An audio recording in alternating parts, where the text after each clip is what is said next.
Hey there, parents and families. I'm Andrew Hoffman. Welcome back to my channel. In today's video, we're going to cover how to start doing research for college. If you're watching this video, chances are you're starting to think about college for your high school student, and I know this can feel like a very overwhelming task. Don't worry, you are not alone, and today we're going to break down some key steps in the college search process so that you can complete this with confidence. In this video, I'll show you some solid strategies for doing research for college, help your student establish criteria that's really important to them, and make sure that your student feels supported throughout this process. Let's dive in.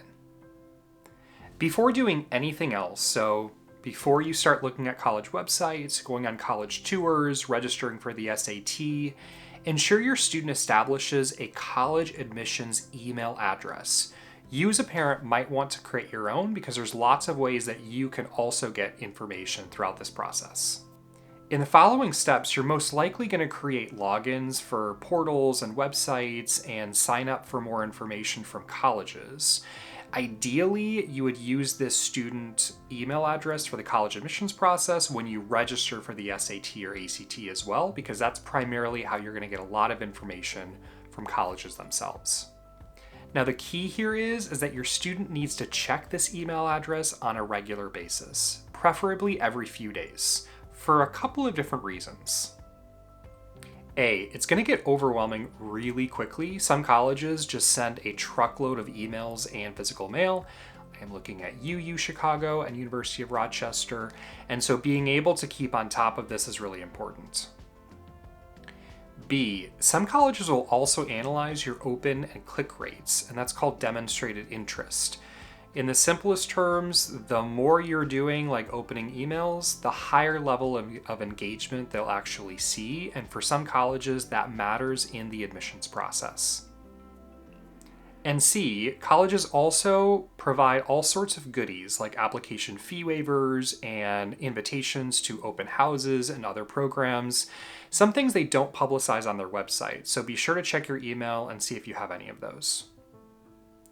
So now that your student has an email address specifically for college admission purposes, it's time to get started. There are about 4,000 colleges and universities in the United States alone, and the journey really begins with that initial research. So the question is, how do you actually narrow this down? I highly recommend that you start just perusing websites, maybe some YouTube videos, get a sense of different types of institutions. You don't need to do any heavy lifting here. Maybe check out your state flagship institution, so the University of X or blank state university, maybe take a look at a liberal arts college, maybe some local institutions. You don't actually have to physically go anywhere, just check them out online, start thinking about and help your students start thinking about the different types of institutions out there. If your student is engineering inclined or maybe interested in music or performing arts, there are conservatories for those types of majors, and so that might be an option for you as well.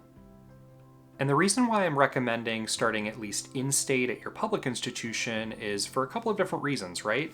You're a taxpayer in that state, you're going to get the benefit of in-state tuition, and typically for in-state students, it's an easier pathway even to some of the most selective public institutions in the country, so you might as well start there. Now, before taking a super deep dive into college research, I think it's important to establish criteria. What is actually important to your students? That's going to make the process feel a little less overwhelming later on. Start by sitting down with your student and going through a few questions, and here are a few starters for you. What type of environment do you want to be in? Do you want to be in a really large city, in the suburbs, maybe in a rural area? If you go and visit grandma and grandpa and they live in rural Virginia, can you actually see yourself going to college in an environment like that?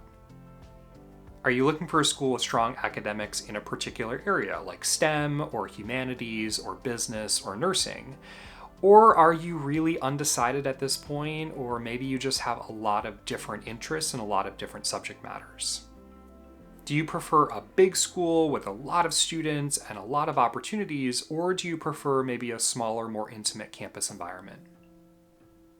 And do you want to attend an institution where most people are like you, or do you want to attend a place that has a lot of different students from a lot of different backgrounds and geographies? And this bonus question is for you parents. What about financial aid? Are scholarships really important to your family? Are you planning on taking out loans? Are you self-funding your college education? These are some things that you probably want to start thinking about if you haven't already right now. It's not something you need to bring up immediately with your child. I think it's important that you allow them to search for colleges based on their interests and their own criteria. Obviously, at some point, you're going to have open and honest conversations about college affordability, but you can wait a little bit for that. Having dialogue about what's realistic and what's important to your student is really critical at this juncture. It helps you center what is really important to your student, not what's popular with their friends or on social media.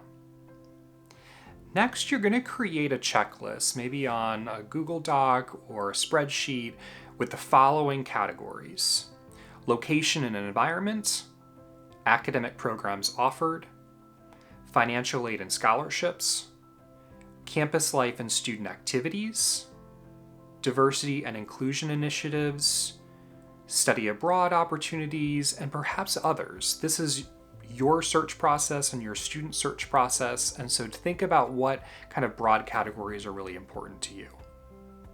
I think having a clear list of criteria will help you later on, right? It helps drive those conversations and search process right now, but if your student gets stuck, you can always revert back to some of these criteria and categories and say, well, this is what you said was important to you, especially if they're sort of veering off track. Now that you have some criteria established, you can now start searching for colleges on some popular college websites. So the College Board's Big Future search engine, niche.com, College Scorecard. Honestly, it feels like every day there are more and more of these databases and websites with all the bells and whistles. So feel free to go after whatever feels right to you and whatever has the tools that are really important to you and your family. These websites will help you gather basic information about size and location and cost and type of institution. You'll have to do a deeper dive into college websites and some other resources that we'll get to later. And of course, nothing will replace an in-person visit on a college campus. More on that in our next video. And another helpful tip is don't just rely on college rankings. Things like US News and World Report or Wall Street Journal. There's so many rankings out there.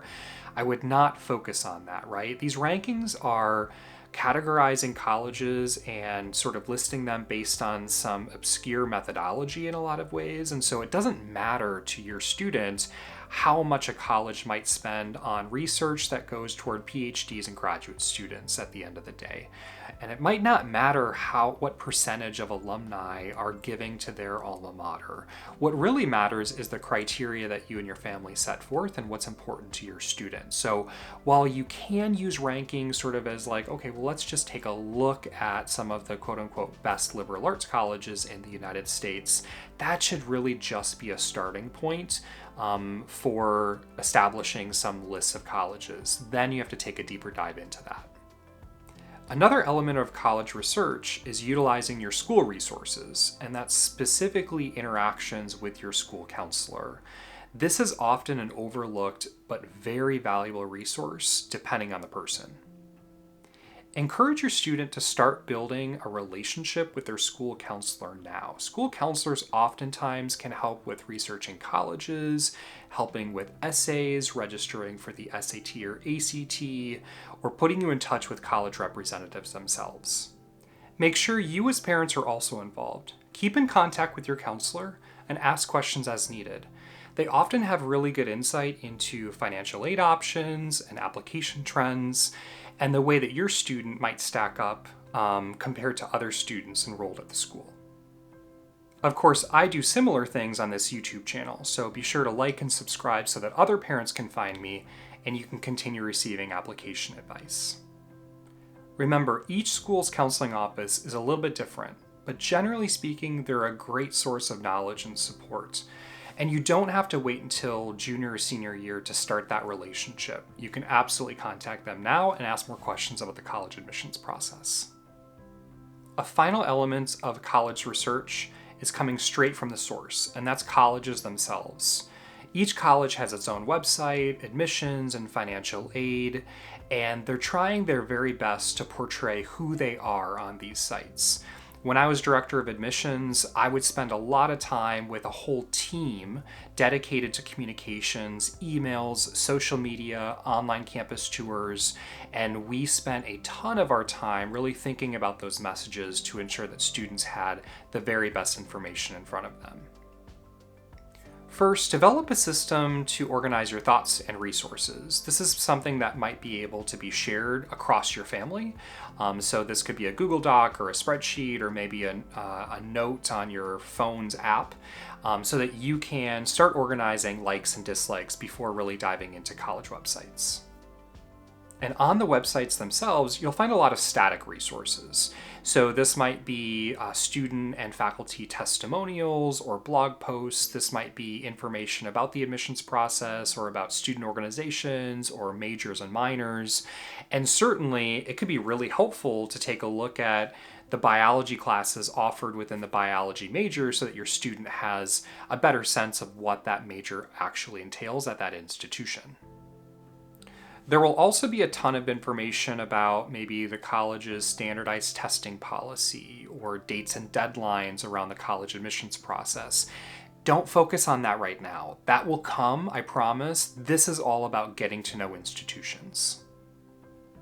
And then you'll also find some more dynamic resources, things like virtual tours, maybe some things that are recorded on the admissions website, potentially some live events that your student can attend. These might be webinars or virtual open houses, but this is where you can glean a lot of information from some online resources. And then finally, there's the truly human element. When your student is ready, encourage them to reach out to students. Usually there's an ambassador program. You might be able to ask questions of them, maybe staff members in a particular area of the campus or faculty in an intended major. What do you like about this campus? What do you like about this institution? Why did you choose it if you're talking to a student? What's your favorite class? Things like that, just to get the conversation started. And then encourage your student to just jot down some quick notes about that so that you can refer back to that later on. Now, my final section is about having open and honest conversations about college at home. I think it's really easy to get caught up in the excitement and sometimes stress of this process, but it's really essential to keep the lines of communication open between you and your student. Discussing college doesn't have to be all about applications and deadlines and essays, right? You should be talking about expectations that you both have, maybe academic or financial. Ask your student what they're really excited about the college process and maybe what makes them really nervous. You can ask them about their goals or what kind of support they really need from you, and certainly don't forget to talk about the cost of college at some point. College is a huge financial commitment, and it's important to be on the same page when it comes to budgeting options, scholarships, and loans. And remember, this is your student's decision. I say this as kindly as I possibly can, but at the end of the day, they are going to college. And so be sure to base this entire process of researching colleges, building balanced college lists based on their interests and their aspirations. All right, those are the basics to help you get started with the search process for your high school students. The key takeaways are start early, be organized, and make sure that this is a really collaborative process between you and your student. Remember, this is a big decision, but it's also a really exciting journey for your student. By setting clear goals, establishing some criteria, and having open and honest conversations, you're really going to be set up for success in this process. Thanks for watching. I really hope you enjoyed this video. Please don't forget to like and subscribe this video so that you can receive more college application tips. In the next video, we're going to cover visiting colleges, and you can click the link above and watch that now. So good luck and see you in the next video.